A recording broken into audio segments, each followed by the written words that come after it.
بسم اللہ الرحمن الرحیم قال اللہ تبارک و تعالی فی القرآن المجید والفرقان الحمید فوجدا عبدا من عبادنا آتیناہ رحمتا من عندنا وعلمناہ من لدنا علما صدق اللہ مولانا العظیم۔ محترم حاضرین و سامعین، معزز محترم محتشم مشائخ اعظام، علماء کرام،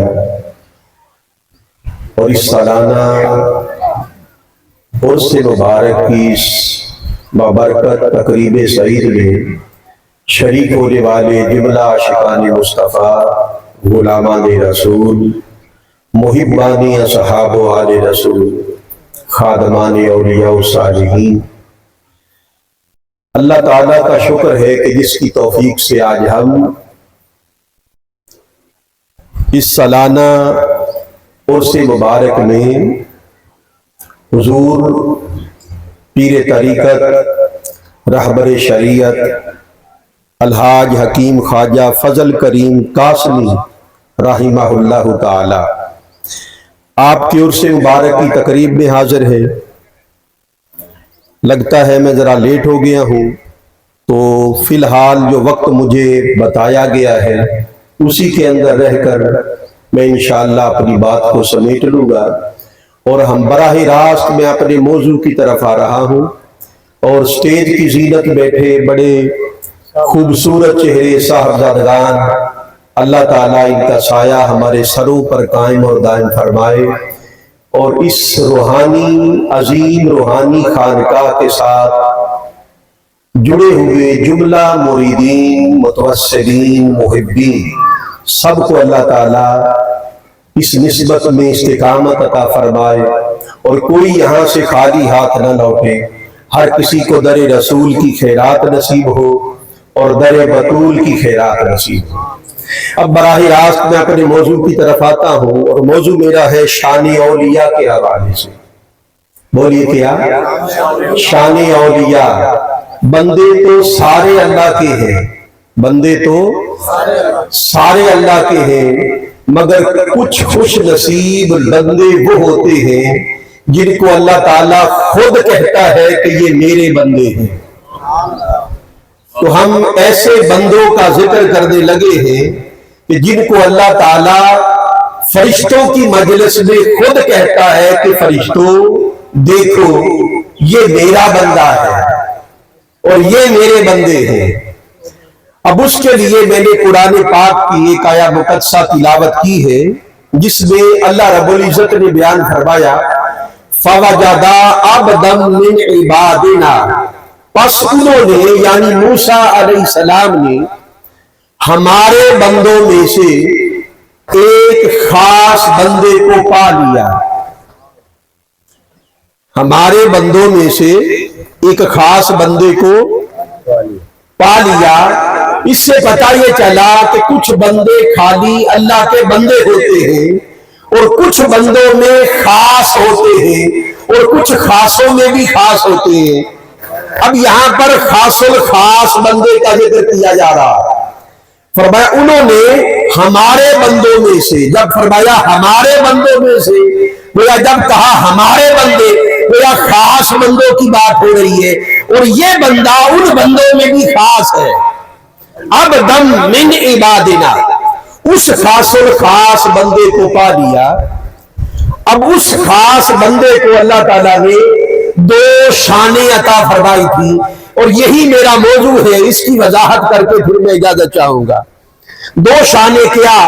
آتیناہ رحمتا من عندنا، کہ اللہ نے اس خاص الخاص بندے کو اپنی بارگاہ سے خصوصی رحمت سے نوازا تھا۔ اور اس خاص رحمت سے مراد کیا ہے؟ اور پھر ساتھ فرمایا وَعَلَّمْنَاهُ مِن لَّدُنَّا عِلْمًا، اور ہم نے اپنے اس خاص بندے کو اپنی بارگاہ سے ایک خاص علم، جس کو علم لدنی کہتے ہیں، اسرار و مغیبات کا علم بھی عطا فرمایا تھا۔ اب یہ جو واقعہ بیان ہو رہا ہے اس کے پس منظر میں اگر آپ دیکھیں تو سیدنا موسیٰ علیہ السلام کا ذکر ہے۔ اب توجہ کریں، میں بغیر کسی تفصیل میں جائے براہ راست اپنی بات شروع کر رہا ہوں تاکہ وقت بچے، اور اصل بات جو میں آپ کو بتانا چاہتا ہوں وہ آپ سنیں اور آپ کا ایمان تازہ ہو جائے۔ پس منظر میں یہ ہے کہ موسیٰ علیہ السلام سے ان کے امتیوں میں سے کسی نے سوال کیا کہ سب سے بڑا عالم اس وقت کون ہے؟ سب سے بڑا عالم کون ہے؟ اب انہوں نے ارد گرد نگاہ دوڑائی اور فرمایا کہ اس وقت روئے زمین پر سب سے بڑا عالم میں ہوں، سب سے بڑا عالم میں ہوں۔ تو اس پر اللہ تعالیٰ نے وحی بھیجی موسیٰ علیہ السلام کی طرف اور فرمایا کہ موسیٰ ایسی بات نہیں ہے، ایسی بات نہیں ہے، میرا ایک بندہ ایسا بھی ہے کہ جس کو میں نے جزوی علم، ایک جزوی علم ایسا عطا کیا ہے کہ اس جزوی علم میں کمال اس کے پاس ہے۔ وہ تیرے پاس جو شان علم تجھ کو عطا کی اس کے پاس نہیں ہے، اور جو علم کی شان اسے عطا کی وہ تیرے پاس نہیں ہے۔ تو جب یہ بات سنی تو موسیٰ علیہ السلام کے قلب میں، دل میں اس بندے کی ملاقات کا اشتیاق پیدا ہوا، محبت جاگ اٹھی۔ عرض کیا مولا میں تیرے اس بندے سے ملاقات چاہتا ہوں تاکہ تیرے اس بندے سے ملوں اور وہ علم جو تو نے اسے عطا فرمایا اس علم کو اس سے پالوں، اس سے پالوں۔ اب یہاں پر ایک نکتہ سمجھے، تربیت کے حوالے سے ایک نکتہ سمجھ لے کہ وہ لوگ جو یہ کہتے ہیں کہ جو لینا ہے ڈائریکٹ اللہ سے لو، کچھ لوگ کہتے ہیں جو لینا ہے ڈائریکٹ اللہ سے لو، اس بات کو سمجھ لے اللہ تعالیٰ جو بھی دیتا ہے براہ راست دے تو سکتا ہے، مگر اس کا طریقہ یہ ہے کہ کسی کو براہ راست کچھ نہیں دیتا، نہ ہدایت براہ راست دیتا ہے نبیوں کے ذریعے سے دیتا، نہ رزق براہ راست دیتا ہے، اس کے لیے مدبرات الامر کی ڈیوٹی ہے، نہ بارش براہ راست دیتا ہے، بادلوں کو ذریعہ بناتا ہے۔ اللہ تعالیٰ جس کو بھی جو کچھ بھی دیتا ہے کسی نہ کسی ذریعے سے دیتا ہے، کسی نہ کسی وسیلے اور سبب سے دیتا ہے۔ اگر اللہ تعالیٰ توحید نام ہوتا ڈائریکٹ اللہ سے ملاقات کا یا ڈائریکٹ اللہ سے پانے کا نام اگر توحید ہوتا تو موسیٰ علیہ السلام اللہ کے پیغمبر ہیں، اللہ کے جلیل القدر رسول ہیں، وہ براہ راست اللہ سے کہتے کہ باری تعالیٰ وہ علم جو تو نے اس بندے کو عطا کیا ہے وہ تو مجھے بھی دے دے، کہہ سکتے تھے مگر نہیں، اصول اور قاعدے کو نبی جانتا ہوتا ہے۔ عرض کیا مولا میں وہ علم جو تو نے اس بندے کو عطا کیا وہ علم پانا چاہتا ہوں، اس بندے کی خبر دے دے وہ بندہ کون ہے اور کدھر ملے گا تاکہ اس کے ذریعے سے میں وہ علم پالوں جس کی شان جو شان تو نے اس بندے کو عطا کی۔ چنانچہ رب تعالیٰ نے حضرت موسیٰ علیہ السلام کو ان کا پتہ بتا دیا۔ خضر علیہ السلام یہ نام آپ نے سنا ہوگا، خضر بھی آتا ہے، خضر بھی آتا ہے اور خضر بھی آتا ہے، تینوں طریقوں سے، اور ان کا یہ اصل نام نہیں ہے، اصل نام ان کا خضر علیہ السلام نہیں ہے۔ خضر کہتے شادابی کو، سرسبزہ کو، زندگی کو، یہ جدھر سے گزر جاتے تھے موت حیات سے بدل جاتی تھی، بنجر زمینیں سبزہ اگانے لگتی تھی، اس بنا پر ان کو کہا گیا خضر علیہ السلام۔ تو ان کا پتہ بتا دیا، جب پتہ بتایا تو کیا بتایا؟ فرمایا مجمع البحرین، پانی کے کنارے، سمندر کے کنارے چلتے جاؤ اور جہاں پر دو سمندر آپس میں آ کے ملیں گے، جو مقام دو سمندروں کا ملاپ ہوگا، دو سمندر آپس میں آ کر ملیں گے، وہاں پر میرا وہ ولی رہتا ہے، وہاں پر میرا ولی رہتا. المختصر یہ، اب یہاں پر ایک اور تربیت کا نقطہ جان لے، وہ یہ کہ موسیٰ علیہ السلام کون ہے؟ اللہ کے بولیے نبی ہے. اور خضر علیہ السلام کون ہے؟ وہ اللہ کے ولی ہے. ایک قول ان کی نبوت کا بھی ہے، مگر راجح قول یہ ہے کہ وہ اللہ کے ولی تھے، اس لیے کہ نبوت میں نبی اور ولی میں فرق ہوتا. نبوت اور ولایت میں فرق ہے. نبوت بتانے کا نام ہے، ولایت خود کو چھپانے کا نام ہے. نبی غاروں میں چھپ کر بیٹھنے کے لیے نہیں آتا، یا پانیوں میں چھپ کر بیٹھنے کے لیے نہیں آتا. نبی اپنا ہونا ظاہر کرتا ہے، اس لیے نبی ہوتا ہے. اور ولی وہ ہوتا ہے جو خود کو چھپاتا ہے. اللہ اس کو جتنا ظاہر کر دے اس کی مرضی، مگر وہ خود کو چھپاتا ہے. تو ولایت خود کو چھپانے کا نام ہے، نبوت خود کو بتانے کا نام ہے. اس بنا پر خضر علیہ السلام نبی نہیں ہے بلکہ ولی ہے. اور نبی کون ہے؟ موسیٰ علیہ السلام.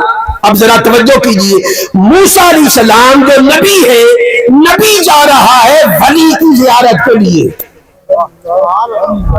اب میں آپ سے سوال کرتا ہوں، درجہ کس کا بلند ہے؟ بولیے نبی کا. تو کیا ماجرا، اسے بلا لیا ہوتا، ولی کو بلا لیا ہوتا. بڑی بارگاہ ہے موسیٰ علیہ السلام کی، اور اللہ کہہ دیتا کہ موسیٰ تو خود نہ جا، تو بڑا ہے، میں اسی کو بھیجتا ہوں. نہیں، فرمایا موسیٰ تو خود جا، موسیٰ تو خود جا. اس کی حکمت سمجھیے، حکمت کیا ہے؟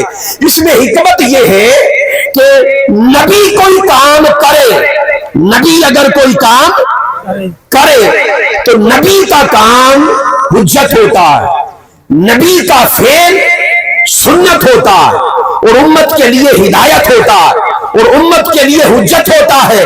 ولی کوئی کام کرے، نہ وہ سنت ہے نہ وہ حجت ہے، وہ باعث خیر ہے. اس میں خیر تو ہوتی ہے مگر سنت یا حجت نہیں ہوتا. نبی کا کام سنت ہوتا ہے، حجت ہوتا ہے. اللہ چاہتا یہ تھا کہ ولیوں کی زیارت کے لیے چل کر جانا امت مصطفیٰ کے لیے سنت قرار پائے، حجت ہو جائے. تو نبیوں کی زیارت کے لیے، ولیوں کی زیارت کے لیے جانا، اور ولیوں کی مجلس میں جا کر بیٹھنا، اور ان سے اکتساب فیض پانا، اور سفر کر کے ان کی خانقاہوں میں پہنچنا، ان کی صحبت میں بیٹھنا، چونکہ یہ نبیوں کی سنت ہے تو امت کے لیے حجت ہے، اور اس کی نص قرآن پاک کا یہ مقام ہو گیا. اب اگر کوئی بدبخت یہ سوال کرے کہ ولیوں کی بارگاہ میں کیوں جاتے ہو؟ بھئی ولیوں کی بارگاہ میں جانا، نعرہ رسالت، نعرہ تحقیق، نعرہ حیدری، علماء اہل سنت. ولیوں کی بارگاہ میں سفر کر کے جانا یہ نبیوں کی سنت ہے، اور امت کے لیے حجت ہے، امت کے لیے حجت ہے. اس عمل کو زیارت اولیاء کے لیے جانا، مجالس اولیاء کی طرف سفر کرنا، اس کو سنت بنانا تھا. اس لیے فرمایا موسیٰ تو خود چل کے جا تاکہ سنت ہو جائے. اب موسیٰ علیہ السلام نے اپنے خادم کو ساتھ لے لیا، اپنے خادم کو ساتھ لیا. فرمایا میرے ساتھ چل، میرے ساتھ چل. اور اس خادم کا ذکر ہوا کہ جوان مرد کو، وہ جوان ہمت تھا، اس کو ساتھ لیا. فرمایا میرے ساتھ چل، پلٹ کے پیچھے نہ دیکھنا، پلٹ کے پیچھے مت دیکھنا، جب تک مجھ کو میری منزل نہیں مل جاتی، بھلے ساری عمر بیت جائے میں سفر میں رہوں گا، پیچھے پلٹ کے آؤں گا نہیں. تو منزل ان کو ملتی ہے جو پلٹ کے پیچھے نہ دیکھے بلکہ منزل کی طرف بڑھتے بڑھتے بڑھتے چلے جائیں. چنانچہ چل پڑے، اور چلتے چلتے راستے میں فرمایا کہ میرے بیٹے ایسا کرو، ایک مچھلی بھون کر سالن بنا کر ڈبے میں ٹفن میں رکھ لو تاکہ راستے میں اگر بھوک لگے تو ہم کھائیں گے. اب یوشع بن نون جو آپ کے خادم تھے انہوں نے ایک مچھلی کاٹ کر بھون کر سالن بنا کے ڈبے میں رکھ لی تھی. اب سفر جاری ہو گیا. سفر کرتے کرتے کرتے جب اس مقام پر پہنچے جہاں پر دو دریا آپس میں ملتے تھے, دو دریا آپس میں ملتے تھے, جو دو دریاؤں کا سنگم تھا, جہاں پر اس ولی کی ملاقات ہونی تھی, جب اس مقام پر پہنچے تو تھکاوٹ اتنی طاری ہو گئی کہ دھیان اور توجہ موسیٰ علیہ السلام کی ادھر نہ رہی اور نیند آ گئی. فرمایا بیٹے میں سونے لگا ہوں, آرام کرنے لگا ہوں. اب آپ سو گئے اور آپ کا غلام یوشع بن نون جاگتا رہا. اچانک اس نے ایک حیرت انگیز منظر دیکھا کہ اس مقام پر ماشاءاللہ اکرم صاحب ابھی آئے, اللہ تعالیٰ برکت دے آپ کو. اچھا بات سنیے, اچانک وہ مردہ کٹی ہوئی بھری ہوئی مردہ مچھلی اچانک زندہ و بیدار ہو کے چھلانگ لگا کے پانی میں اتر گئی. اس منظر کو دیکھا تو شیطان پریشان ہو گیا. اب قرآن کہتا ہے کہ وہ جو شیطان تھا, اگر یہ منظر اس نے بتا دیا موسیٰ علیہ السلام کو تو ولی سے ملاقات ہو جائے گی, ولی سے ملاقات ہو جائے گی. اب اس نے کیا کیا, وسوسہ ڈال کے نسیان طاری کر دیا اور وہ بتانا بھول گئے. یوشع بن نون بتانا بھول گئے. اور یہ کس کی طرف سے ہوا؟ قرآن کہتا ہے شیطان کی طرف سے. وہ شیطان نہیں چاہتا کہ ولی سے ملاقات ہو, وہ ولیوں کی ملاقات سے روکتا ہے. تو ایک نقطہ ہدایت کا, تربیت کا یہ کھلا کہ جو شخص جو بندہ ولیوں کی ملاقات سے روکے یہ شیطنت کا عمل ہے, یہ شیطانی عمل ہے. جو ولیوں کی ملاقات سے روکے, جو ولیوں کی ملاقات سے دور لے جائے اور کہے کہ ادھر نہ جاؤ, یہ عمل شیطنت ہے, شیطنت کا عمل ہے. تو بھول گئے. جب موسیٰ علیہ السلام بیدار ہوئے تو سفر پھر جاری ہو گیا, سفر پھر جاری ہو گیا. تو پھر بھوک لگ گئی. جب بھوک لگی تو فرمایا بھوک لگی ہے چلو وہ کھانا نکالو تاکہ ہم کھا لیں. جب کھانے کا ذکر آیا تو تب پچھلا منظر یاد آ گیا, پچھلا منظر یاد آیا. بھائی توجہ کیجیے, پچھلا منظر یاد آ گیا تو گھبرا گئے کہ اب مجھے ڈانٹ پڑ جائے گی. ہاتھ جوڑ دیا, عرض کیا حضور وہ جو پچھلے ٹاپو پر ہم رکے تھے وہاں پر وہ مردہ کٹی ہوئی بھنی ہوئی مردہ مچھلی زندہ بیدار ہو کے چھلانگ لگا کے پانی میں اتر گئی تھی. جب یہ بتایا تو آپ اچھل کر کھڑے ہو گئے. فرمایا کہ بتایا کیوں نہیں؟ ہم اسی مقام کی تلاش میں تو نکلے تھے جہاں پر موت حیات میں بدل جائے گی. ہم اسی مقام کی تلاش میں تو نکلے تھے. فرمایا واپس پلٹو. قرآن کہتا ہے فرتدا علی آثارہما قصصا.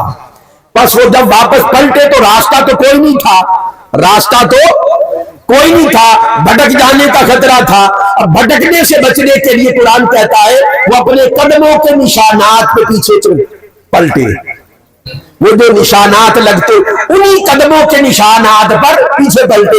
یہاں پر تربیت کا ایک نقطہ سمجھ لے, اگر بندے سے کبھی غفلت ہو جائے اور ولی کی صحبت اور ولی کی بارگاہ اور کسی ولی کے تبسط سے دور ہو جائے اور کہیں اور نکل جائے تو پھر کوئی دوسرا دوست نہ بنائے, انہی قدموں پر پلٹ آئے, انہی قدموں پر پلٹ آئے.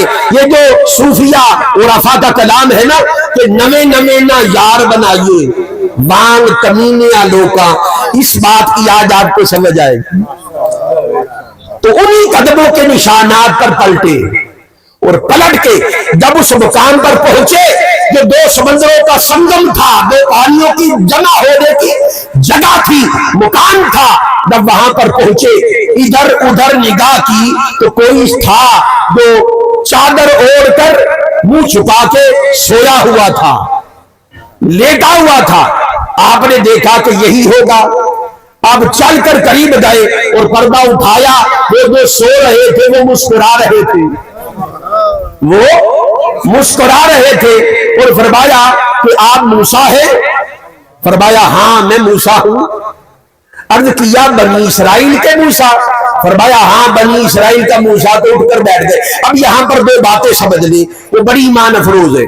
پہلی بات یہ کہ خضر علیہ السلام لیٹے ہوئے اور مردہ مچھلی زندہ ہو رہی ہے، کوئی ہاتھ لگایا مچھلی کو جا کر، کوئی دم کیا، کوئی پھونک کر پھونک ماری، کوئی دم کیا، کچھ بھی نہیں کیا۔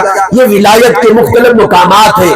ایک ولی وہ ہوتا ہے جو دم کرے گا تو اثر ہوگا، ہاتھ لگائے گا تو اثر ہوگا۔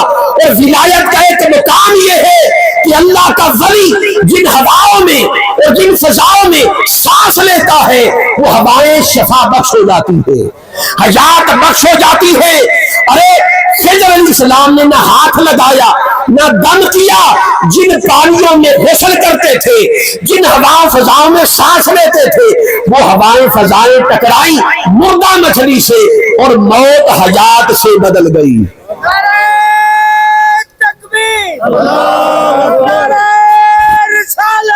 اور یہاں پر ایک اور بات سمجھیے، میں وقت بچا رہا ہوں، یہاں پر ایک اور بات سمجھیے۔ پتہ یہ چلا کہ اللہ کے ولی کی ایک ہی علامت ہوتی ہے، پہچان ہوتی ہے کہ جو اللہ کے ولی کی بارگاہ میں آ کر بیٹھ جاتا ہے، اگر مردہ دل ہو تو زندہ دل ہو کے جاتا ہے۔ جس کی صحبت اور جس کی سنگت قلب کا دل کا حال نہ بدلے وہ کبھی اللہ کا ولی نہیں ہوتا۔ اللہ کے ولی کی بارگاہ میں کوئی غافل آئے تو ذاکر بن کے جاتا ہے، کوئی مردہ دل آئے تو زندہ دل ہو کے واپس لوٹتا۔ یہ بات سمجھ لی۔ اب ایک اور بات سمجھو، یہ جو فرمایا کہ میرا ولی ملے گا کہاں پر؟ جہاں پر دو سمندر اور دو دریا آپس میں ملتے ہیں۔ ان دو دریاؤں سے مراد کیا ہے؟ ان دو دریاؤں سے مراد کیا ہے وہ سمجھیے، وہ سمجھیے۔ تفاصیر میں تفصیل میں نہیں جاؤں گا، صرف بیان کر کے آگے بڑھوں گا۔ وہ دو سمندر کیا ہے، وہ دو دریا کیا ہے؟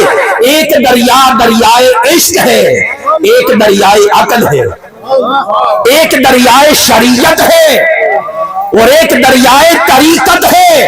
اشارہ یہ ہے کہ ولی وہاں پر ہوتا ہے جہاں پر شریعت اور طریقت جمع ہو جاتے ہیں، جہاں پر شریعت اور طریقت جمع ہو جائے وہاں پر ولایت ہوتی ہے۔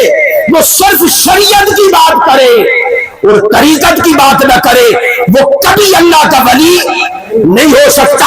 اور جو بندہ صرف طریقت کی بات کرے اور صرف روحانیت کی بات کرے اور شریعت کی بات نہ کرے وہ بھی اللہ کا ولی نہیں ہو سکتا۔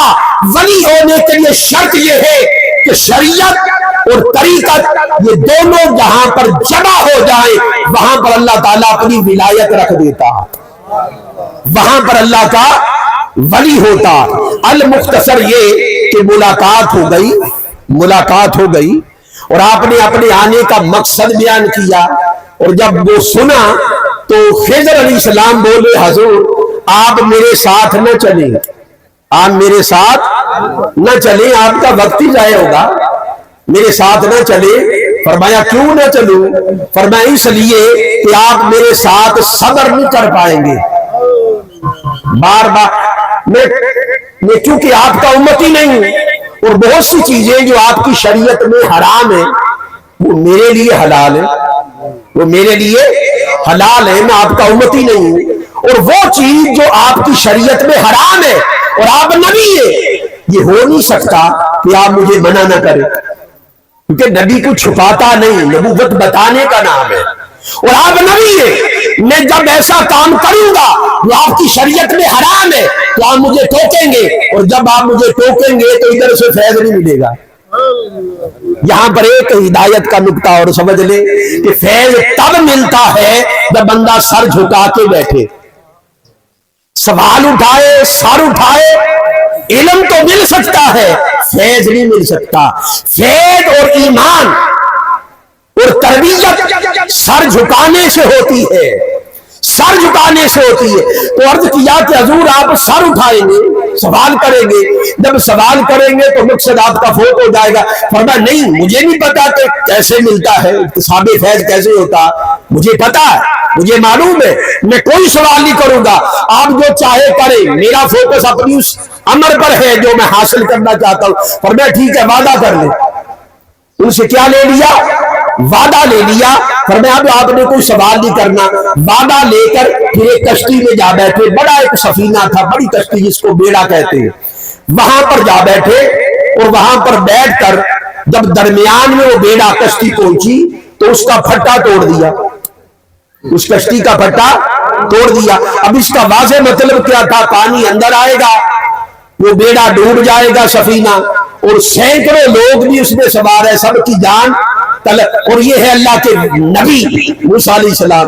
جب دیکھا لوگوں کی جان تلف ہو جائے گی, وہ جو وعدہ کیا تھا کہ بولوں گا نہیں, وہ جو وعدہ کیا تھا دھیان ادھر سے ہٹ گیا اور لوگوں کی فکر ہو گئی. جب دھیان ہٹا نسیان ہوا فوراً بول اٹھے. فرمایا یہ کیا کر دیا؟ آپ لوگوں کی جان لینا چاہتے ہیں؟ تو آپ نے فرمایا کہ وعدہ نہیں کیا تھا. جب یاد آیا کہ ہاں وعدہ کیا تھا, آپ خاموش ہو کے بیٹھ گئے. مگر کشتی ڈوبی نہیں, کشتی ڈوبی نہیں, پار لگی.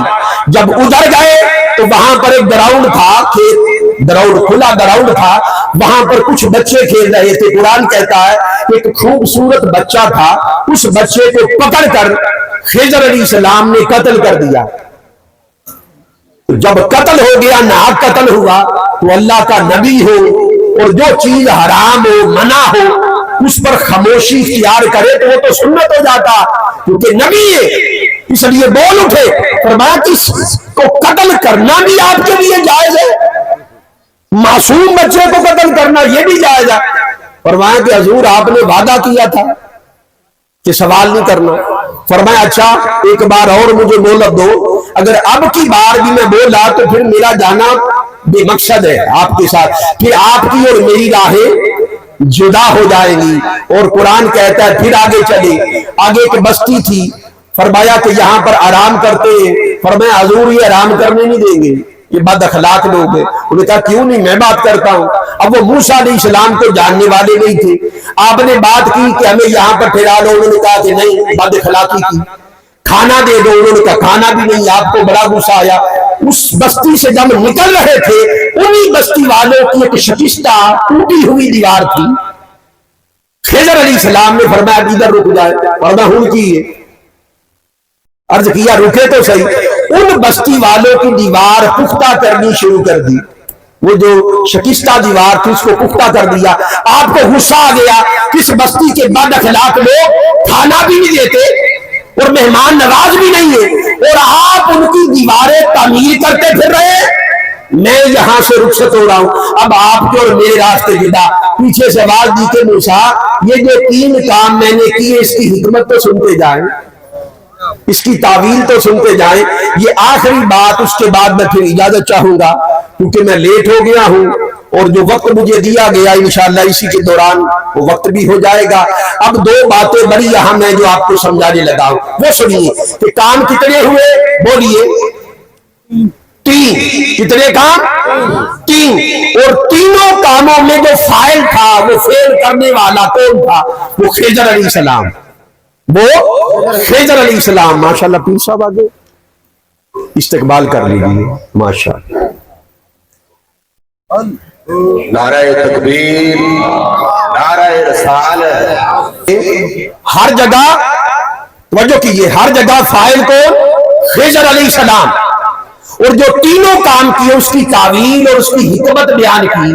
اب وہ سنیے. فرماتے ہیں خضر علیہ السلام نے جواب دیا کہ وہ جو پہلا کام جو میں نے کیا, وہ جو کشتی کا سفینے کا جو پھٹا توڑا اور اس کو عیبدار کیا, وہ جب بیان کیا تو الفاظ پر ذرا غور کرے. فَأَرَدْتُ أَنْ أَعِيبَهَا, میں نے چاہا کہ اس کو عیبدار کر دیا جائے. اب یہ بات ذہن میں بٹھا لے, کیا کہا؟ میں نے چاہا. کیا؟ میں نے چاہا.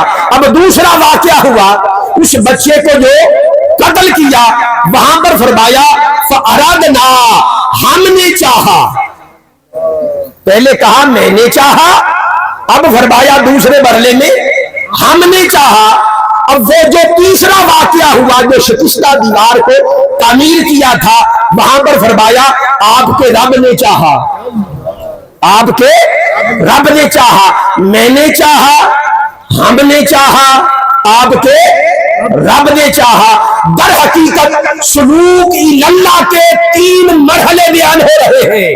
جب بندہ سلوک اللہ کی منزلوں کی طرف بڑھتا ہے تو اس کا پہلا مرحلے میں وہ جو پہلا مرحلہ ہوتا ہے، ہمیشہ سفر مولا کی طرف میں سے شروع ہوتا، میں سے شروع ہوتا ہے۔ اسی میں کے ساتھ ایک ولی کی لڑائی ہوتی ہے۔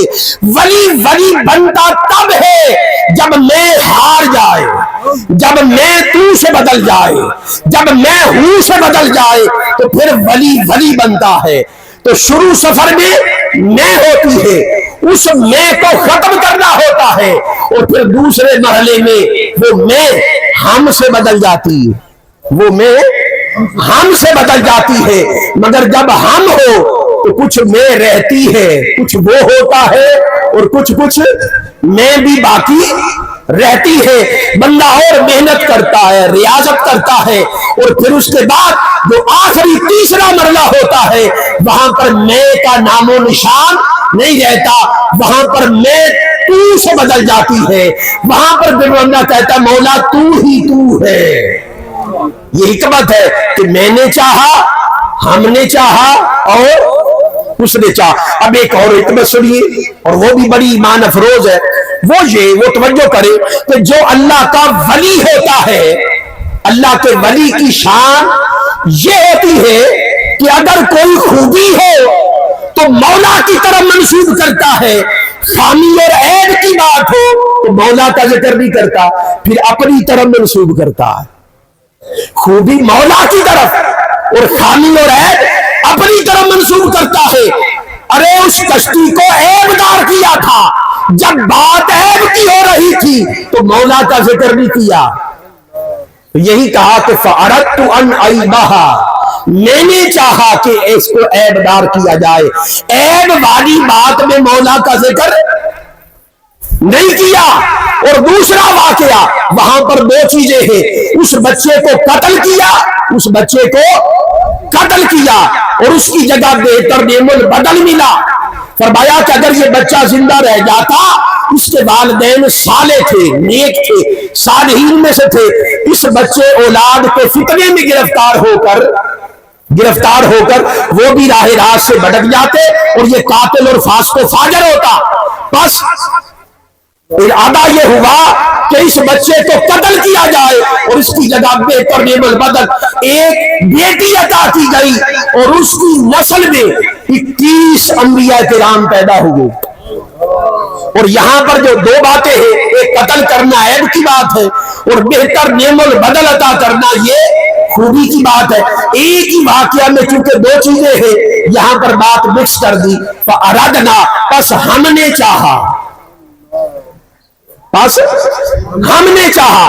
اور تیسرا واقعہ اس میں بات ساری خوبی کی ہے، بات ساری خوبی کی ہے، عیب کی بات ہی نہیں ہے۔ دیوار کو پختہ کیا، خوبصورت کیا، بات ساری خوبی کی ہے۔ اور جہاں پر صرف خوبی ہو وہاں پر اپنا ذکر نہیں کیا۔ فرمایا آپ کے رب نے چاہا کہ اس کو اچھا کیا جائے، آپ کے رب نے چاہا کہ اس کو، دیکھیں نا، ایک نبی جب کہتا ہے کہ باری تعالیٰ جب میں بیمار ہو جاتا ہوں، جب میں بیمار ہو جاتا ہوں تو شفا تو دیتا ہے۔ شفا بھئی بیمار کون کرتا ہے؟ بولیے، بیمار بھی تو اللہ ہی کرتا ہے نا۔ قرآن پاک میں بیماری بھی اللہ کی طرف سے اور صحت تندرستی بھی اللہ کی طرف سے، یہ عام بندوں کے لیے۔ مگر جو اللہ کا ولی ہو جب بیماری کا ذکر کرے، مرض کا، تو کہے کہ جب میں بیمار ہو جاتا ہوں تو شفا تو دیتا ہے۔ عیب کی نسبت اپنی طرف اور کمال اور شفا کی نسبت مولا کی طرف۔ اور آخری بات، اس کے بعد میں پھر اجازت چاہوں گا، اور یہ بھی بڑی ایمان افروز بات ہے۔ وہ یہ واقعات کتنے ہیں؟ بولیے، 3۔ اور زمانے کتنے ہوتے ہیں؟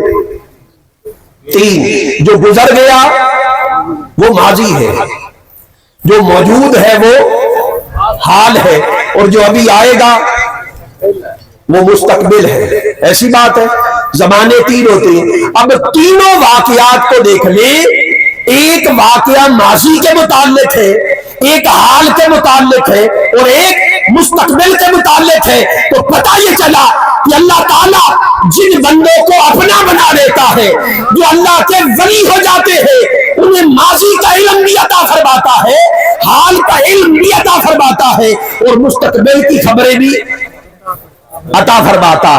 اب پہلا واقعہ کیا تھا کہ وہ بادشاہ, ایک ظالم بادشاہ آ رہا ہے, اور وہ خوبصورت کشتیوں کو قبضے میں لے لیا کرتا ہے, اور عوض میں کچھ نہیں دیتا, عوض میں کچھ نہیں دیتا. اس کو عیب دار کیا تاکہ وہ عیب دار سمجھ کے چھوڑ جائے.